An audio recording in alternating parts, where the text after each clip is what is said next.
You know, sometimes the most pivotal moments in history don't happen on the battlefield. They happen in the shadows with plots so audacious they sound like they're ripped straight from a Hollywood script. But this one is real. This is the story of the corpse that fooled Hitler and changed the entire course of World War II. Picture this, it's 1943, the height of the war. The Allies are gearing up for a massive invasion of Europe to push back the Nazis. The obvious target, Sicily. It's the soft underbelly of Europe, a perfect stepping stone from North Africa into Italy. The problem is, it's too obvious. The Germans know it, the Italians know it, and they're fortifying Sicily like a fortress. Any Allied invasion would be a bloodbath. So, British intelligence comes up with a plan. A plan so bizarre, so macabre, it was codenamed Operation Mincemeat. The idea was simple yet genius. They needed to convince the Germans that the Allies weren't going to invade Sicily at all. They were going to invade Greece and Sardinia instead. But how do you pass a lie like that to the highest levels of the Nazi command? You don't just send a message. You make them find it. You make them think they've stumbled upon the biggest intelligence prize of the war. And that's where the man who never was comes in. British agents needed a body. They found one in a London morgue. The body of a homeless man named Glinder Michael who had tragically died after ingesting rat poison. He was perfect. He had no family to ask questions, and the fluid in his lungs from his death would be consistent with drowning at sea. This is where it gets truly cinematic. They didn't just dump a body in the water. They created an entire life for him. They gave him a name, Captain Acting Major William Martin of the Royal Marines. They gave him an identity, a loving fiancée named Pam, complete with love letters and a photo in his wallet. They gave him an overdraft notice from his bank, a receipt for an engagement ring, and tickets to a London theater show. Every detail was meticulously crafted to make Major Martin feel real.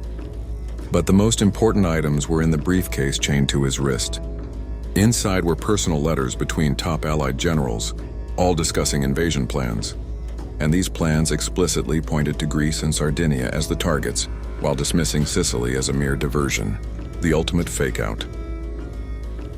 On April 30th, 1943, a British submarine surfaced off the coast of Spain, a supposedly neutral but spy-infested country. They gently slid the body of Major Martin into the water, where the currents would carry him to shore. And it worked. A Spanish fisherman found the body. The Spanish authorities, sympathetic to the Nazis, dutifully photographed every document in that briefcase before returning the body and its effects to the British. Just as planned, those photos were rushed to German intelligence and landed directly on Adolf Hitler's desk. Hitler bought it. He completely bought the lie. Convinced that the documents were genuine, he overruled his own generals who still believed Sicily was the real target. He ordered massive troop and panzer divisions to be moved from Sicily to Greece and Sardinia. He stripped the true invasion point of its best defenses. Just 10 weeks later, on July 9, 1943, the Allies launched Operation Husky, the invasion of Sicily. Instead of meeting a heavily fortified wall of steel, they found a surprisingly light resistance. The island fell in just 38 days, with far fewer casualties than anyone had dared to hope.